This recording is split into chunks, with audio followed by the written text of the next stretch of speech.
Hello বন্ধুরা, আজ তোমাদের দেখাবো ইডলি তৈরি। ইডলি হচ্ছে একটা বেশ মুখরোচক খাবার, তাই না? ঝটপট ঘরে কি করে তোমরা ইডলি বানিয়ে নেবে, আজকে সেটাই তোমাদের শেখাবো।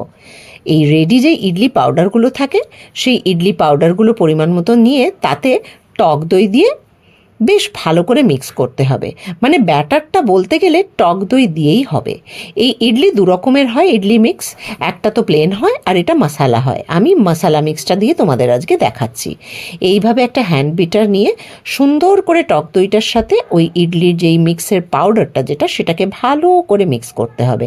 খুব সুন্দর করে মিক্স করতে হবে যাতে একটু লাম্প না থেকে যায়। ভালো করে মিক্স করতে হবে। আর একসাথে অতিরিক্ত দইটা দিয়ে দিলে শেষে দেখা গেল খুবই পাতলা হয়ে গেল। তাই জন্য অল্প অল্প করে দই দিয়ে দিয়ে অল্প অল্প করে এটাকে ফেটাতে হবে।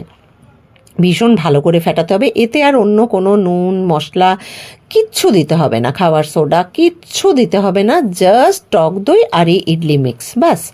আর কোনো উপকরণ আর কিচ্ছু প্রয়োজন নেই। যাই হোক, মোটামুটি ব্যাটারটার ঘনত্ব ঠিক এরকম ধরনের হবে।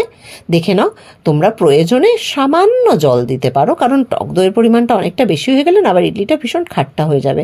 সেক্ষেত্রে আবার টেস্টটা অতটাও ভালো লাগবে না, সবাই তো অতটা টক পছন্দ করো না। তো দেখে নাও, এইরকম একটা কনসিস্টেন্সি থাকবে, ঠিক আছে? তো এরকম যে ঘনত্বটা থাকবে সেই রকম ঘনত্বতে ওটা রেখে দিয়ে এবার তুমি যেটা ইডলি মেকার থাকবে তাতে ভালো করে তোমরা অয়েল ব্রাশ করে দেবে। আর অয়েল ব্রাশ করে দিয়ে ওতে এক হাতা করে মোটামুটি পরিমাণ মতন, ধরো যেরকম যার হাতা হবে ওইটা ভর্তি ভর্তি মতন তুমি দিয়ে দেবে ব্যাটারটা, ঠিক আছে? অয়েল ব্রাশ করতে কিন্তু ভুলবে না। অয়েল ব্রাশ না করলে কিন্তু ওই ব্যাটারটার পর যেটা ইডলিটা তৈরি হবে সেটা কিন্তু ওঠানো মুশকিল হয়ে যাবে, তুলতে গিয়ে ভেঙে যাবে, আটকে আটকে যাবে। যাই হোক, এভাবে সাবধানে সুন্দর করে তোমরা ব্যাটারগুলো দিয়ে দেবে ইডলি মেকারের মধ্যে। এবার ইডলি মেকার যেরকম হয় একটার পর আর একটা বসানো হয়, তো সেক্ষেত্রে তুমি 4টে 4টে 8টা একবারে বানাতে পারবে। তো একটা এই ইডলি মেকারের ওপরে আরেকটা স্ট্যান্ড বসাবো, তার জন্য আমি আরেকটা প্রিপেয়ার করে নিচ্ছি, রেডি করে নিচ্ছি। হাতা দিয়ে ব্যাটারটা পরিমাণ মতন দিয়ে আরেকটা তৈরি করে নিচ্ছি। আর এইটার জন্য মাইক্রোওয়েভকে তোমাদের কিন্তু প্রিহিট করার কোনো প্রয়োজন নেই, প্রিহিট করতে লাগবে না।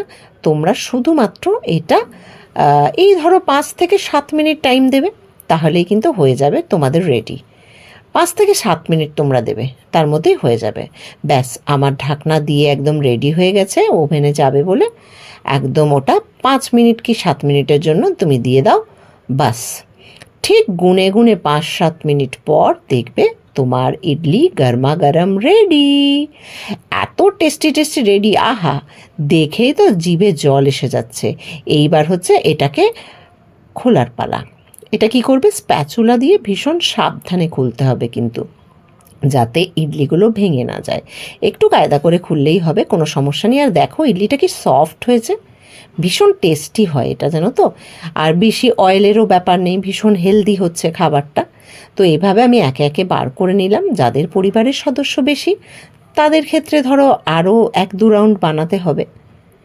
এক রাউন্ডে তো এই 2টো খাপেতে 4-4-8টা হচ্ছে, তো সেক্ষেত্রে তোমরা আরও বানিয়ে নেবে। আর এটার সাথে খাওয়ার জন্য একটা ভীষণ টেস্টি চাটনি বানানো যায়, যে চাটনিটা হচ্ছে বাদামকে ড্রাই রোস্ট করে মিক্সিতে পেস্ট করে পাউডার বানিয়ে তার মধ্যে সেই যেই চাটনিগুলো আমরা বানিয়ে খাই না অনেক সময় বিভিন্ন ইডলি ফিডলির সঙ্গে, সেই রকমই আর কি চাটনিটা, টমেটো দিয়ে, পেঁয়াজ দিয়ে আর রসুন দিয়ে ওগুলোকে কড়ার মধ্যে রোস্ট করে এটা বেশ সুন্দর একটা টেস্টি ঝালঝাল টকটক চাটনিটা কিন্তু মুখ ছেড়ে যায় একেবারে। ওইটা দিয়ে ব্যাস রেডি, অমনি সুন্দর করে সার্ভ করে দাও। আচ্ছা, রেসিপিটা তোমাদের ভালো লাগলে অবশ্যই কিন্তু লাইক কমেন্ট শেয়ার করতে ভুলবে না। কেমন লাগলো রেসিপিটা, আর কে কে এটা ট্রাই করলে